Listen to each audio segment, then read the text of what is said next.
오늘 우리에게 주신 하나님의 말씀은 누가복음 10장 25절에서 37절까지의 말씀입니다. 신약성경 110면에 있습니다. 누가복음 10장 25절에서 37절의 말씀을 봉독해 드립니다. 어떤 율법고사가 일어나 예수를 시험하여 이르되 선생님, 내가 무엇을 하여야 영생을 얻으리이까? 예수께서 이르시되 율법에 무엇이라 기록되었으며 내가 어떻게 읽느냐?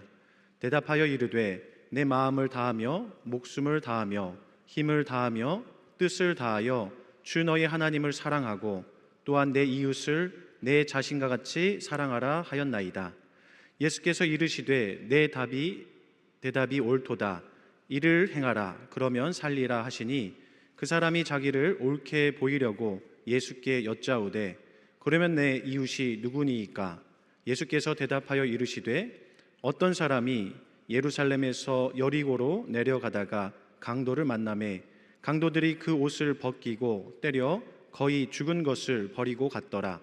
마침 한 제사장이 그 길로 내려가다가 그를 보고 피하여 지나가고 또 이와 같이 한 레위인도 그곳에 이르러 그를 보고 피하여 지나가되 어떤 사마리아 사람은 여행하는 중 거기 이르러 그를 보고 불쌍히 여겨 가까이 가서 기름과 포도주를 그 상처에 붓고 싸매고 자기 짐승에 태워 주막으로 데리고 가서 돌보아 주니라. 그 이튿날 그가 주막 주인에게 데나리온 2를 내어주며 이르되 이 사람을 돌보아 주라. 비용이 더 들면 내가 돌아올 때에 갚으리라 하였으니 내 생각에는 이 세 사람 중에 누가 강도 만난 자의 이웃이 되겠느냐? 이르되 자비를 베푼 자이니이다. 예수께서 이르시되 가서 너도 이와 같이 하라 하시니라. 담임 목사님 나오셔서 너도 이와 같이 하라 라는 제목으로 하나님 말씀 선포하시겠습니다. 할렐루야. 옆에 있는 분과 인사 나누시겠습니다. 사랑합니다. 축복합니다. 잘 오셨습니다. 고맙습니다. 감사합니다. 인류는 시작된 이래로 계속하여 끊임없이 스스로에게 묻는 질문이 있습니다. 대표적인 질문은 바로 나는 누구인가 라고 하는 문제이지요. 나는 누구인가? 그리고 우리는 잘 살고 있는가? 나는 어디에서 와서 어디로 가고 있는가? 라고 하는 이 질문이 우리의 삶을 늘 두드리곤 합니다. 좋을 때, 때로는 힘들고 버거울 때, 우리의 삶에 낙심이 가득할 때 특별히 나는 누구인가? 나는 잘 살고 있는가? 나는 과연 어떤 존재인가? 나는 정말 부끄러움이 없는 삶을 오늘 지금 여기에서 살고 있는가? 내일은 조금 더 나아질까? 이런 고민들을 하고 있다는 것이죠. 그렇게 그런 고민들에 대하여 논하고 이야기하는 이들이 참 많은데요. 이 인류의 오랜 질문에 대하여서 이야기하는 부분들 가운데 특별한 부분을 함께 볼 수 있었습니다. 그것은 바로 나는 누구인가, 나는 어떤 삶을 살아야 되는가에 대하여서 영어로 번역하여서 이야기한 부분들이 있는 것을 볼 수 있는데요.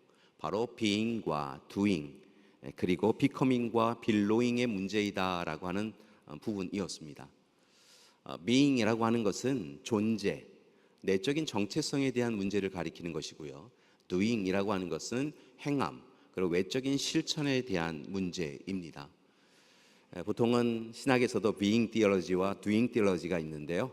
그렇게 존재에 대한 신학과 또 행동 신학에 대한 부분들에 대하여서 함께 고민하며 나는 누구인가? 나는 어떻게 살아가야 하는가? 라고 하는 부분에 대하여 논하고 또 함께 고민하곤 합니다. 비커밍과 빌로잉에 대한 부분은 변화에 대한 부분, 생성에 대한 부분, 그리고 소속에 대한 문제에 대한 것을 이야기하고 있는데요. 결국은 비잉과 두잉을 통하여서 함께 고민하였던 이들이 균형적인 고민을 통하여 결국은 자신이 어떻게 변화해야 될 것인가, 또 어느 곳에 속해야 될 것인가, 자신의 소속 집단과 중고 집단은 어디인가, 나는 미래를 위해 지금 어떤 자리에 설 것인가에 대해서 깊이 고민한다라고 하는 부분을 담고 있습니다. 그렇습니다. 인간은 끊임없이 존재 자체에 대한 탐구와 인식을 통하여 나는 누구인가라고 하는 고민을 통하여서 자신의 가치관과 정체성을 형성하게 되는 것이지요. 어린 시절에 그것을 이룬 사람도 있지만 그렇지 못하고 한참 지난 후에야 그렇게 자신의 가치관과 정체성에 대하여 확인하는 이들도 있습니다. 이렇게 가치관과 정체성에 대한 부분을 가지게 되면 삶의 목적과 의미를 탐색하게 되어지고 세상 사람들이 다 무의미하다라고 하는 이야기에 대해서도 자신이 그 일에 대하여 의미를 가진다고 한다면 참으로 열심히 그 일에 대하여 진실하게 최선을 다하여 실천하는 모습을 볼 수 있는 것이죠. 그래서 우리는 이러한 과정을 거쳐야 합니다. 나는 누구인가? 나는 어떤 삶을 살아야 될 것인가? 라고 하는 이 부분에 대하여 가치관과 정체성을 형성하고 삶의 목적과 의미를 탐색하여 기준을 가지고 마땅히 행해야 될 삶을 이제 아는 것으로 멈추지 않고 실천하며 살아가야 한다는 것이죠. 그때 성장과 성숙을 이룰 수 있고 우리는 하나님이 기뻐하시는, 또한 우리가 기뻐할 수 있는 변화를 맛볼 수 있는 것입니다. 바로 그러한 부분들을 세상 사람들도 함께 인류는 고민하고 있는 것입니다. 이런 고민은 그리스도인들에게는 좀 더 구체화됩니다. 저와 여러분과 같이 예수 그리스도를 구주로 고백하는 이들에게는 단순히 나는 누구인가라고 하는 고민을 벗어나서 그리스도인인 나는 누구인가라고 하는 것으로 좀 더 구체화된다는 것이죠. 나는 하나님에게서 와서 하나님께로 돌아가는 순례자의 인생을 살아가는 사람인데 오늘 이 시간 나는 그렇게 순례자로서 잘 살아가고 있는가라고 하는 고민이 든다는 것입니다. 우리의 인생의 목적은 마침내 하나님 나라에 이르는 것인데 하나님 나라에 이르기 위하여 오늘 지금 여기에서도 하나님 나라를 경험하며 살아가는 것이 옳다라고 한다면 이제 내 삶은, 우리의 삶은 하나님 나라를 지금 여기에서 체험하고 살고 있는가라고 하는 그리스도인다운 고민을 하게 된다는 것입니다. 여러분의 답은 어떻습니까? 여러분은 누구이십니까? 여러분은 잘 살고 계십니까? 여러분 그리스도인이십니까? 여러분은 하나님 앞에 늘 서 있는 것을 기억하시고 하나님의 자녀답게 살아가고 계십니까? 오늘 여러분의 손을 붙잡고 있는 것은 하나님이십니까? 세상의 권력과 힘이 아니라 하나님의 손을 붙잡고 살아가고 있으신가라는 것입니다. 한참 머뭇거리며 곱씹어가며 나는 누구인가? 그리스도인 나는 누구인가? 어떤 삶을 살아가야 되는가라고 하는 그 고민을 하다 보니 정작 그 고민에 대한 질문에 대한 답이 우리에게 있지 않은 것을 깨닫습니다. 결국 이 질문의 답은 오히려 하나님께서 주신다는 것이지요. 우리 스스로 답을 낼 수 없습니다. 내가 누구인지, 내가 어떤 삶을 살아가야 되는지, 당장 내일 어떤 일이 일어날지도 알지 못하는 우리는 그렇게 과거에 일어난 일에 대하여서도 오늘 지금 우리가 경험하고 있는 이 일에 대하여서도 소상히 알지 못합니다. 우리의 가치관과 우리의 정체성은 쉼없이 흔들립니다. 삶의 목적도 의미도 흔들리지요. 그래서 과연 나는 누구인가라고 하는 이 고민은 결국은 해결할 수 있는 것이 아니구나라고 하는 깨달음을 얻는데 하나님 앞에서, 하나님 안에서 하나님 주시는 지혜와 지식을 통하여 우리는 비로소 우리가 누구인지 알게 되더라는 것입니다. 창조자여 구원자여 보혜사이신 하나님, 그 하나님이 우리와 함께하고 계시기에 우리는 우리가 누구인지 알고 어떤 삶을 살아야 될지 깨닫고 그리고 주저함이나 두려움 없이 날마다 새로운 삶을, 하나님이 기뻐하시는 삶을 실천해 갈 수 있는 것이지요. 따라서 바로 원하기는 이제 하나님과의 관계를 먼저 회복하시는 여러분이 되길 소망합니다. 여러분 자신이 누구인지, 어떤 삶을 살아가야 될지, 특별히 그리스도인으로 어떤 삶을 살아가야 될지 아직도 잘 알지 못하는 삶을 살고 있다고 한다면 하나님과의 관계를 회복하셔야 합니다.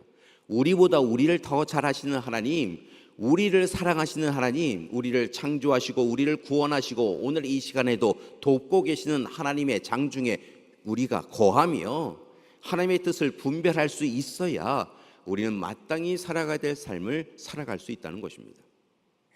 하나님 앞에서 하나님의 자녀로서의 정체성을 회복하고 하나님의 자녀다운 삶을 아시는 것으로만 만족하지 마시고 선택하고 집중하여 실천하며 살아가는 여러분이 되셔야 될 줄 믿습니다.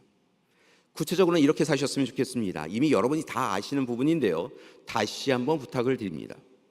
우리 삶의 목적인 하나님께 영광 돌리는 삶을 지금 여기에서 실천하셔야 합니다. 여러분, 우리 삶의 목적은 물질과 권력이 있지 않습니다. 더 많은 것을 움켜잡으려고 그것이 우리의 인생의 목적인 양 분주하게 살아가는데, 그렇게 분주하게 산다고 하여서 우리의 삶에 기쁨이 있을 수 없다는 것입니다. 우리 인생의 목적은 하나님께 영광 돌리는 삶입니다. 그리고 하나님께 영광 돌리는 삶을 살아갈 때 하나님은 세상이 줄 수도 알 수도 없는 기쁨과 평안을 우리에게 허락해 주실 줄 믿습니다. 그럼 여러분, 하나님의 자녀답게 하나님께 영광 돌리는 삶을 사셔야 될 줄 믿습니다. 하나님으로부터 십자가 사랑을 누리셨다고 한다면 그 십자가 사랑에 감사하며 자기 비움과 자기 내려놓음을 통하여 하나님을 사랑하고 힘써서 또한 이웃을 사랑해야 될 줄 믿습니다. 도대체 하나님이 우리에게 허락하신 613개의 규례와 율법이 과연 무엇으로 정의할 수 있습니까? 라고 이야기했을 때 예수님께서 결국은 하나님을 사랑하고 이웃을 사랑하는 것, 그것이 전부이다, 그것이 처음이요 마지막이다라고 이야기하며 사랑하라 하셨다는 말씀을 잊지 마시고, 이제 하나님의 자녀답게 하나님을 마음과 목숨과 힘을 다하여 사랑하시고, 또한 자기 자신을 사랑하듯 하나님을 사랑하듯 이웃을 사랑하는 것이 옳다는 것입니다. 먼저 하나님 나라와 그의 의를 구하는 삶을 살아야 합니다. 여러분, 먼저 무엇을 구하는 삶을 살고 계십니까? 분명한 것은 예수님께서는, 또한 성경에서는 우리에게 먼저 하나님 나라와 그의 의를 구하는 자가 되라라고 명령하고 계신 것입니다. 부름받고 보냄받은 자로 살아가야 합니다. 오늘 이 시간 하나님의 복음의 증거자로, 증인으로, 사명자로 우리는 날마다 수고하고 애쓰며 살아가야 될 줄 믿습니다. 월터 브루그만이 이야기하는 것처럼 나만을 위한 신앙에서 벗어나서 이웃과 공동체를 위한 조금은 더 어른다운 신앙으로, 하나님이 기뻐하시는 신앙으로 이제 업그레이드 되어서 도약하여서 살아가야 한다는 것입니다.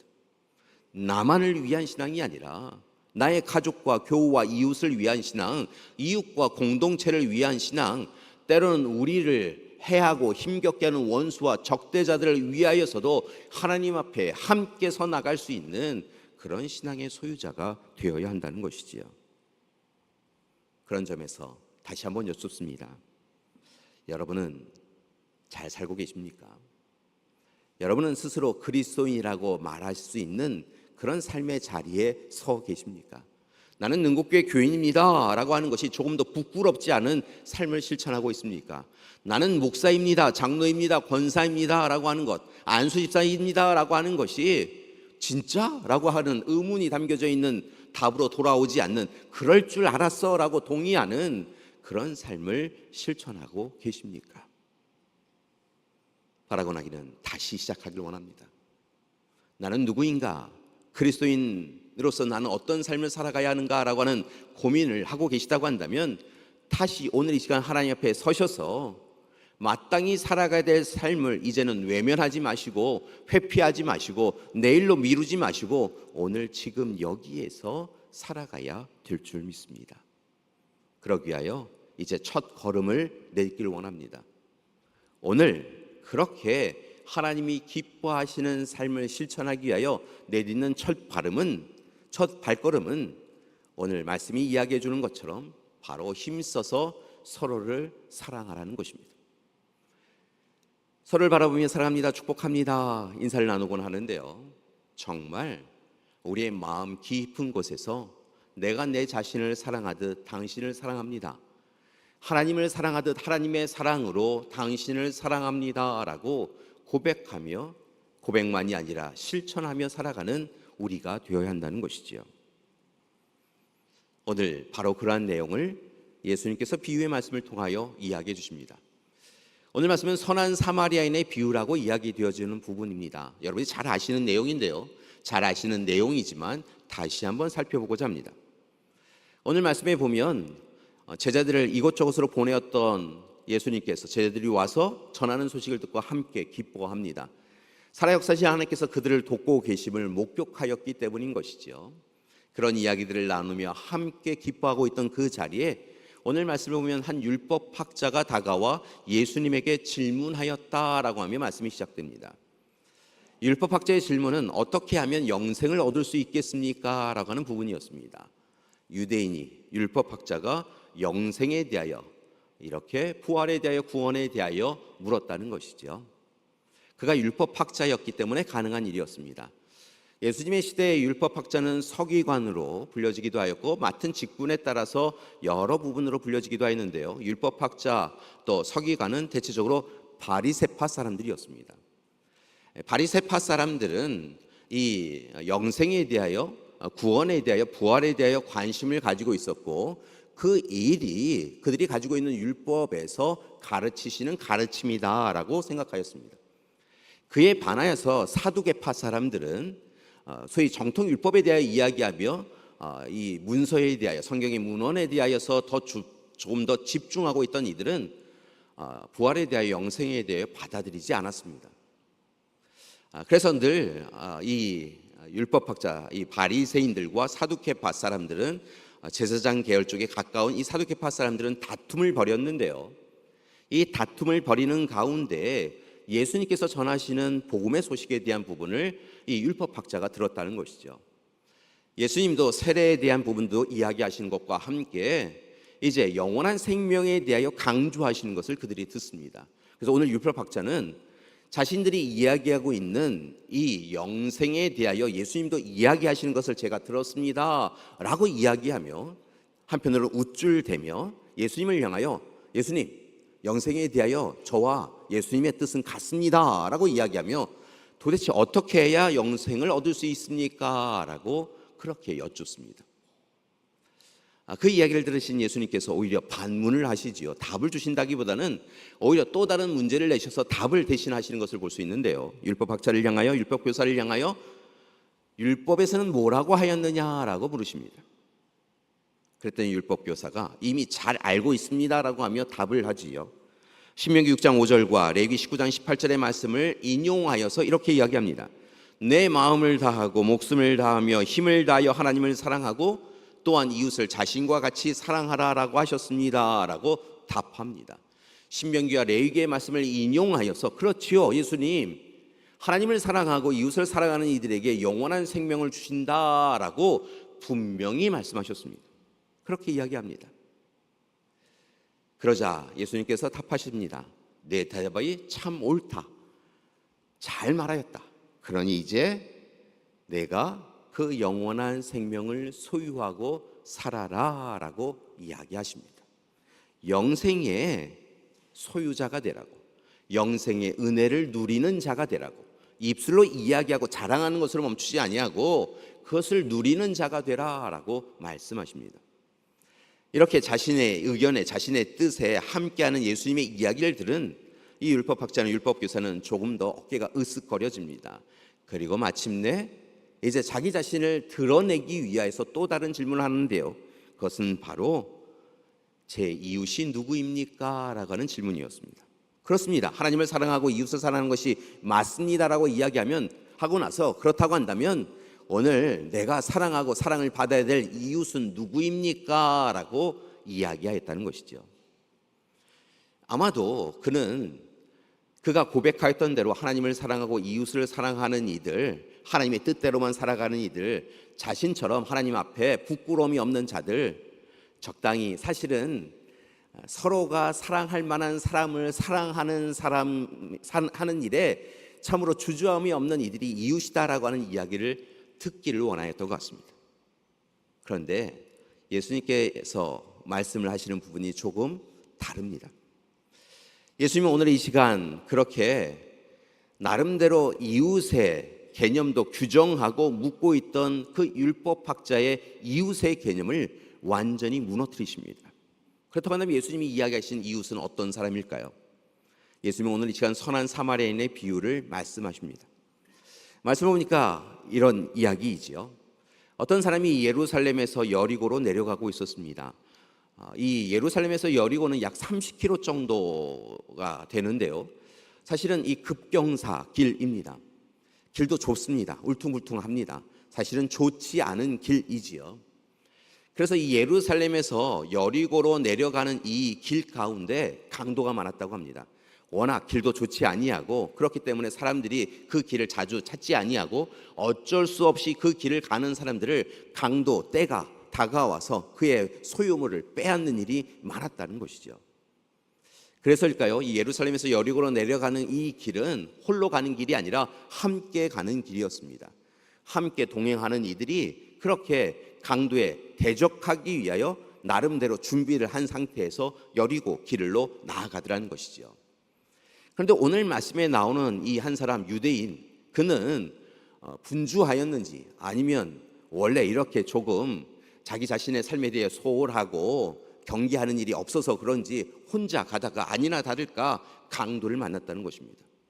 강도를 만나 매질을 당합니다. 그가 가지고 있던 모든 것을 빼앗깁니다. 옷이 벗겨져서 그저 매질을 당하여서 길 한편에 던져짐을 당합니다. 그렇게 그는 죽게 되었던 것이지요. 그런데 이어지는 예수님의 말씀을 보니까 그나마 다행입니다.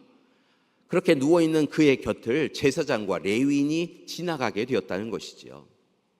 그들도 아마 예루살렘에서 여리고로 내려가고 있었던 것으로 보이는데요, 그들이 하나님의 일을 감당하는 그 누구보다 하나님의 사랑을 잘 알고 하나님의 사랑에 대하여 강조하고 요구하였던 그들이 지나가고 있으니 이제 강도 만나서 쓰러져 있는 그 유대인은 다행스럽게도 그들로 인하여서 도움을 받을 수 있게 되었다는 것입니다.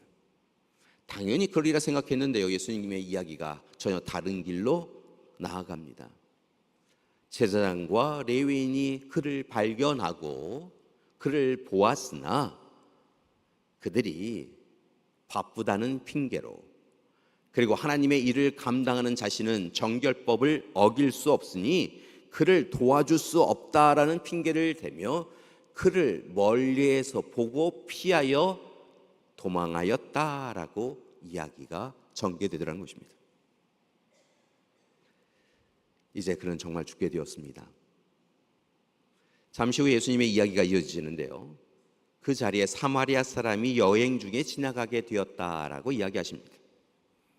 그러나 사람들은 이 사마리아 사람이 지나간다라고 하는 이야기를 듣고 이제 되었다 생각하지 않고, 아이고 하필이면 지나가도 사마리아 사람이 지나가는구나 라고 이야기했다는 것이죠. 사마리아 사람이 도와줄 일이 없다 라고 생각했다는 것이지요. 왜일까요? 오랫동안 유대인들은 사마리아 사람들을 경멸하고 조롱하고 멸시하였습니다. 사람 취급하지 않았습니다. 그들의 역사 이전에 이 사마리아 지역은 이방 민족에 의하여 침략을 당하였고 이방 민족에 의하여 오랫동안 통치를 당하였습니다. 그 동안에 이방 민족과 혼혈 정책이 이루어졌고, 그리고 무엇보다 우상이 섬겨졌습니다. 그리고 이제 이스라엘 백성들이 포로지에서 돌아온 이후에는 그런 삶을 살아갔던 이 사마리아 지역을 경멸하였고 그곳에 살고 있던 사마리아 사람을 같은 유대인이라고 취급하지 않았다는 것입니다.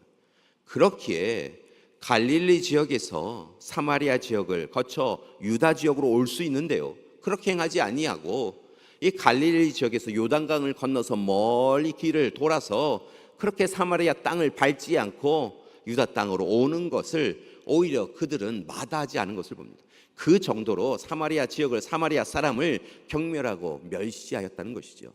그런데 오늘 이 시간 그렇게 조롱과 멸시를 당한 사마리아 사람이 그 길을 지나가니 설마 행여 혹시나 아니야 절대로 그럴 리가 없어 라고 하며 도움을 베풀지 않을 것이다 생각하였다는 것입니다. 그런데 예수님의 이어지는 이야기를 보니까 사마리아 사람이 유대인의 조롱과 멸시를 당하여서 힘겨운 삶을 살아갔던 그 사마리아인이 그럼에도 불구하고 강도 만나 쓰러진 그 유대인을 향하여 나아갔다는 것입니다. 그리고 주저함 없이 그가 가지고 있던 물건들 가운데 기름과 포도주를 꺼내어서 그 상처당한 이의 다친 부위에 부어주고 싸매어 주었다는 것입니다. 당시에 기름과 포도주는 이렇게 급히 상처를 당한 이들에게 비상약처럼 사용되어지는 부분이었습니다. 그것은 꽤 고가였기 때문에 때로는 여행을 떠난 사람이 자신의 몸을 보호하기 위해서도 사용하였지만, 때로 여행 경비가 떨어지면 이 기름과 또 포도주를 팔아서 여행 경비에 충당하기도 하는 그런 물건이었습니다. 오늘 시간 사마리아 사람에게도 당장 지금 여기에서는 필요치 않지만 미래에, 가까운 미래가 될지 먼 미래가 되어질지 알지 못하지만 자신의 몸을 보호하기 위하여 또 다르게는 경비를 충당하기 위해서 꼭 필요한 것이 바로 기름과 포도주였다는 것이지요. 그런데 그는 주저함이 없습니다. 먼 미래 자신의 를 보호하고 안정을 이루기 위해서 사용되어져야 될 그것을 오늘 어려움에 처한 이에게 붓고 치유로 하는 도구로 사용하는데 주저함이 없었다는 것입니다. 여기서 끝나는 것이 아닙니다. 지금 여러분이 보시는 성화처럼 그렇게 1차적인 치료를 한 이 사마리아 사람은 강도 만난 그 유대인을 자신이 타고 왔던 짐승 위에 올립니다. 여러분, 이 성화가 참 잘 그렸다 생각이 드는데요, 간신히 그를 일으켜 세워서 이 짐승 위에 올립니다. 땀을 뻘뻘 흘리면서 올렸겠지요. 스스로는 힘을 쓸 수 없는 그 한 사람, 쓰러져 있어 죽기만을 기다리고 있었던 그 사람을 간신히 들어서 이 가축 위에 올려놓고 자신은 오히려 터벅터벅 걸어서 여리고까지 향하여 나아갑니다. 그리고 여관, 오늘 말씀에 좀 보면 주막이라고 표현이 되어 있는데요, 여관에 들어가서 밤새 끙끙대고 힘겨워하는 그를 보살핍니다. 땀을 닦아주고 옷을 입혀주고 그의 신음소리에 함께 반응하며 그를 보살펴 주었다는 것이죠.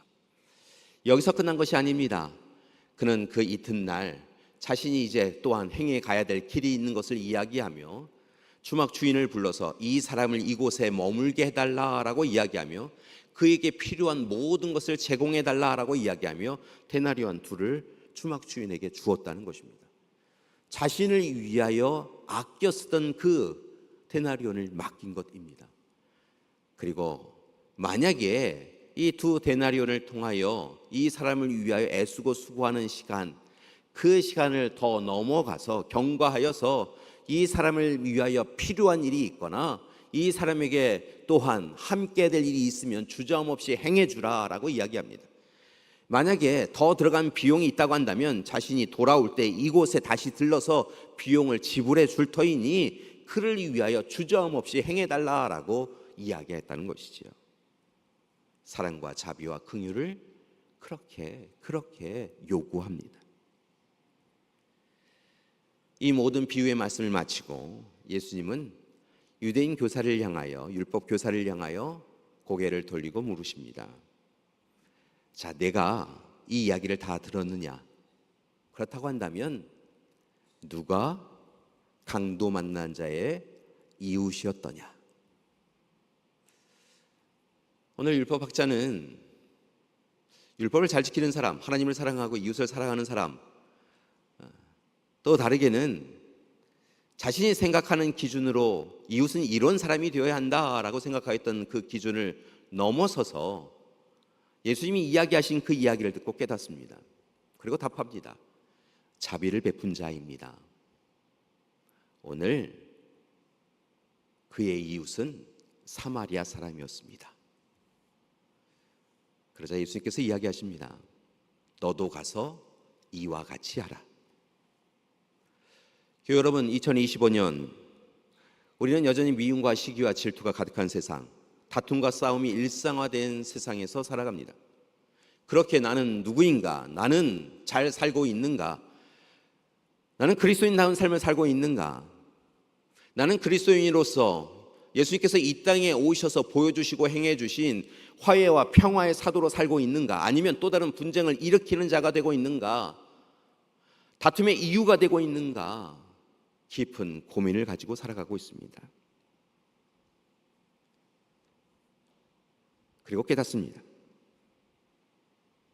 예수님 자신이 이 땅에 선한 사람 사마리아인으로 오셨다는 것입니다.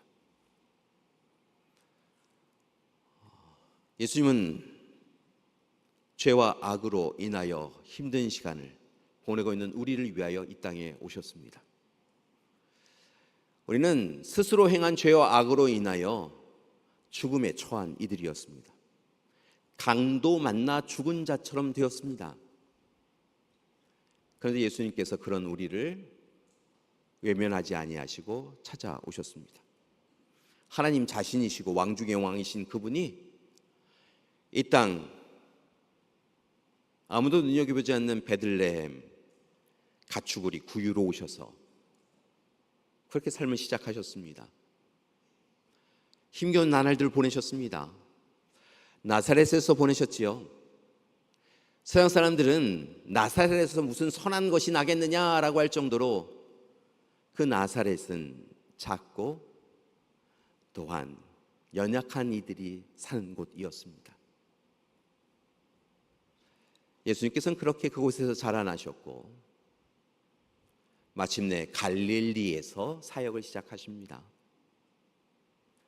상처 많은 곳, 눈물 흘린 이들이 많은 곳, 아무도 눈여겨보지 아니하며 끊임없이 고난과 고통의 자리에 서 나갈 수밖에 없는 그런 이들을 위하여 찾아가셨고 도닥이셨고 함께 좋은 벗이 되어주셨습니다. 죄인이라고 정죄하는 이야기를 듣던 이들에게 하나님은 너희 하나님이라고 이야기하시며 용서를 바라는 이들에게 함께 회개의 기도를 드리게 하여 주셨고 그리고 마침내 그들에게도 구원이 주어짐을 약속해 주셨습니다. 함께 먹고 마시며 웃고 울으시며 그들의 친구가 그들의 좋은 벗이 되어 주셨습니다. 그리고 마침내 자기 자신을 십자가에 내어주심을 통하여서 우리를 구속하고 구원해 주셨습니다. 그렇게 오늘 이 시간 우리는 선한 사마리아인이 다른 사람이 아니라 바로 예수님 자신이었던 것을 깨닫습니다. 우리를 사랑하시되 주저함이 없으셨던 예수님이야말로 선한 사마리아인인 것을 깨닫습니다.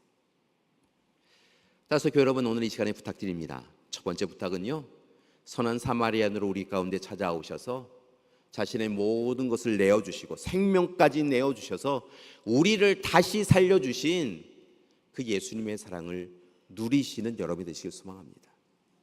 예수님의 사랑을 누리십시오. 우리를 향하신 그 사랑을 여러분 소유하십시오.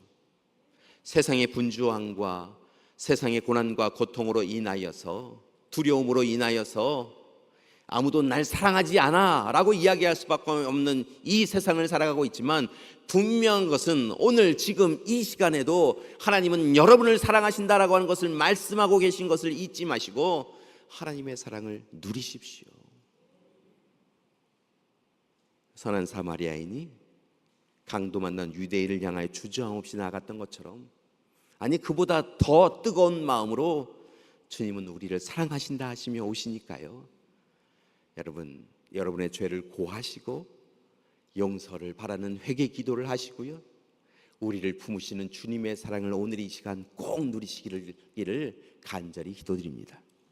자, 그리고 이제 부탁드립니다. 그 사랑 받으셨다고 한다면 그 사랑으로 서로 사랑하는 우리가 되길 소망합니다. 미움과 시기와 질투의 세상 가운데 여러 가지 기준과 또 여러 가지 판단으로 다른 일을 정죄하고 경계선 밖으로 밀어내고 그렇게 살아가는 것이 아니라 오늘 주님의 사랑을 받은 자로 서로 사랑하며 살아가는 우리가 되길 소망합니다. 여러분, 사랑해야 합니다. 그것이 바로 그리스도인의 삶이기 때문인 것이죠. 예수 그리스도를 따르는 사람이라고 이야기하는 그리스도인의 삶은 오늘 주님처럼 그렇게 서로 사랑하기에 힘쓰는 것, 그것이 바로 우리가 마땅히 살아가야 될 삶일 줄 믿습니다. 여러분, 그리스도인의 정체성을 회복하십시오. 그리고 하나님의 자녀답게 이제 사랑을 실천하며 하나님 나라를 이루어가는 우리가 되기를 소망합니다. 그러기 위하여 여러분 조심하셔야 될 것이 있습니다. 율법 교사가 보여주었던 삶은 암과 함이 다른 삶이었습니다. 그가 하나님을 알았습니다. 하나님이 주시는 율법을 알았습니다. 누구보다 잘 아는 이였습니다.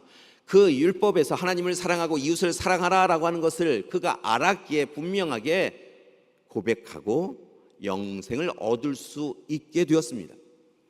그러나 그는 행하지는 않았습니다. 그 사랑을 행하지는 않았습니다. 그의 사랑은 늘 경계선 안의 사랑이었고 구분하고 정지하여 자신이 원하는 사람만 사랑하는 사랑이었다는 것입니다. 그의 자비와 긍휼은 한계가 있는, 한정이 있는 그런 사랑이었습니다. 그처럼 우리의 사랑이 혹시 암과 함이 다른 사랑은 아닙니까? 그리스도인은 누구보다 사랑을 잘합니다. 사랑에 대해 강대성에서 전해질 뿐만이 아니라 우리는 끊임없이 예수 그리스도의 십자가 사랑과 관련되어 있는 찬양과 찬송을 하며 그렇게 사랑하겠습니다라고 이야기합니다. 그러나 정작 우리는 사랑하지 않습니다. 여러분, 다시 사랑해야 합니다. 여러분, 우리의 사랑은 제사장 레위인과 같은 형식적 사랑에 머물고 있지는 않습니까? 방관자적인 사랑이지는 않습니까? 저 멀리에서 참 안 되었다라고 하는 것을 사랑이라고 생각하며 살고 있는 것은 아닙니까? 그저 안 할 수는 없고 형식적으로 사랑한 것은 아닙니까? 더 힘써서 더 적극적으로 더 힘을 내어 사랑해야 합니다. 특별히 하나님의 부름을 받은 이들, 그렇다고 한다면 하나님의 사랑으로 서로 사랑해야 될 줄 믿습니다. 오늘 말씀이 이야기하는 선한 사마리아인의 사랑을 오늘 지금 여기에서 받을 뿐만이 아니라 누릴 뿐만이 아니라 행하며 살아가는 우리가 되기를 소망합니다. 우리는 누구입니까? 우리는 그리스도인다운 삶을 살고 있습니까? 우리는 순례자로 잘 살아가고 있습니까? 오늘 시간 주님이 오신다고 한다면 내가 너를 안다 라고 이야기하며 그렇게 하나님의 칭찬을 받을 수 있는 삶을 살고 있습니까? 그러기 위해 다시 한번 부탁드립니다. 하나님의 자녀답게 하나님의 사랑으로 하나님을 사랑하고 서로 사랑하는 우리가 되길 소망합니다. 오늘 예수님께서 이 율법 학자에게 이야기한 것처럼 너도 가서 이와 같이 행하라라고 말씀하여 주신 것처럼 서로 사랑하며 살아가는 우리가 되기를 간절히 소망합니다. 여러분, 옆에 있는 분에게 다시 한번 이렇게 인사하셨으면 좋겠습니다. 사랑합니다. 축복합니다. 제 사랑으로 아니고 제 사랑으로 아니고 주님 사랑으로 사랑합니다. 열심히 사랑하겠습니다. 그렇게 사랑하는 우리 되기를 소망합니다. 그리고 주님처럼 때로 우리를 힘겹게 하는 이도 원수와 적대자도 사랑하기 위해 노력하는 우리 되기를 간절히 소망합니다. 함께 기도하시겠습니다. 참 좋으신 하나님, 늘 우리는 나는 누구인가, 나는 잘 살고 있는가 고민합니다. 그리스도인다운 삶은 무엇인가 고민하며 살아갑니다. 하나님 나라에 이르기 위하여 나는 지금 여기에서 어떤 하나님 나라를 이루어 가야 되나 고민합니다. 그런 우리에게 귀한 약속의 말씀을 통하여 깨닫게 해주시니 감사드립니다. 우리가 영원한 생명을 누리며 구원의 자리에 이를 수 있는 방법은 바로 사랑하는 것, 그것인 줄 믿습니다. 하나님을 사랑하고 이웃을 사랑하는 것, 특별히 우리의 가족과 교우와 이웃을 오늘 이 시간 주님이 베풀어 주신 그 사랑으로 사랑하는 것, 그것이 우리가 마땅히 행해야 될 일일 줄 믿습니다. 사랑에는 주저함이 없게 하여 주시옵소서. 사랑에는 계산하지 않게 하여 주시옵소서. 오직 주님이 우리에게 베풀어 주신 그 사랑으로 선한 사마리아인이처럼 사랑하며 살아가는 우리 되게 하여 주시옵소서. 예수님의 이름으로 기도드립니다. 아멘.